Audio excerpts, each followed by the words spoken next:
بسم الله الرحمن الرحيم. سبحان الذي أسرى بعبده ليلا من المسجد الحرام إلى المسجد الأقصى الذي باركنا حوله لنريه من آياتنا إنه هو السميع البصير. وآتينا موسى الكتاب وجعلناه هدى لبني إسرائيل ألا تتخذوا من دوني وكيلا ذرية من حملنا مع نوح إنه كان عبدا شكورا. وقضينا إلى بني إسرائيل في الكتاب لتفسدن في الأرض مرتين ولتعلن علوا كبيرا. فإذا جاء وعد أولاهما بعثنا عليكم عبادا لنا أولي بأس شديد فجاسوا خلال الديار وكان وعدا مفعولا. ثم رددنا لكم الكرة عليهم وأمددناكم بأموال وبنين وجعلناكم أكثر نفيرا. إن أحسنتم أحسنتم لأنفسكم وإن أسأتم فلها.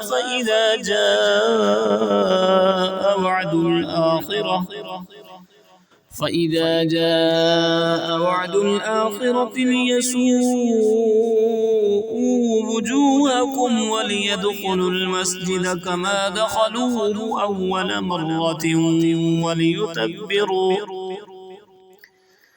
أول مرة وليتبروا ما علوا تتبيرا. عسى ربكم أن يرحمكم وإن عدتم عدنا وجعلنا جهنم للكافرين حصيرا. إن هذا القرآن يهدي للتي هي أقوم ويبشر المؤمنين الذين يعملون الصالحات أن لهم أجرا كبيرا وأن الذين لا يؤمنون بالآخرة أعتدنا لهم عذابا أليما. ويدعو الإنسان بالشر دعاءه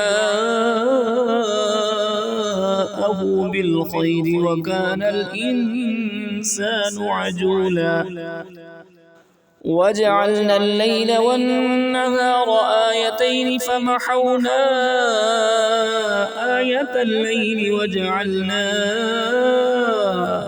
آية النهار مبصرة لتبتغوا فضلا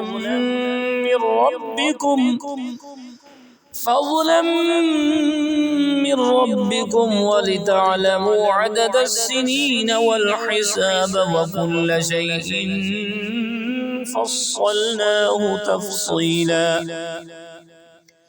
وكل إنسان ألزمناه طائره في عنقه ونخرج له يوم القيامة كتابا يلقاه منشورا. اقرأ كتابك كفى بنفسك اليوم عليك حسيبا. من اهتدى فإنما يهتدي لنفسه ومن ضل فإنما يضل عليها ولا تزر وازرة وزر أخرى وما كنا معذبين حتى نبعث رسولا.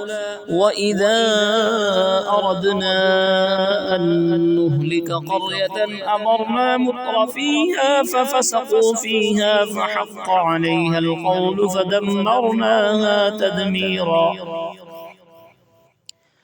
وكم أهلكنا من القرون من بعد نوح وكفى بربك بذنوب عباده خبيرا بصيرا من كان يريد العاجلة عجلنا له فيها ما نشاء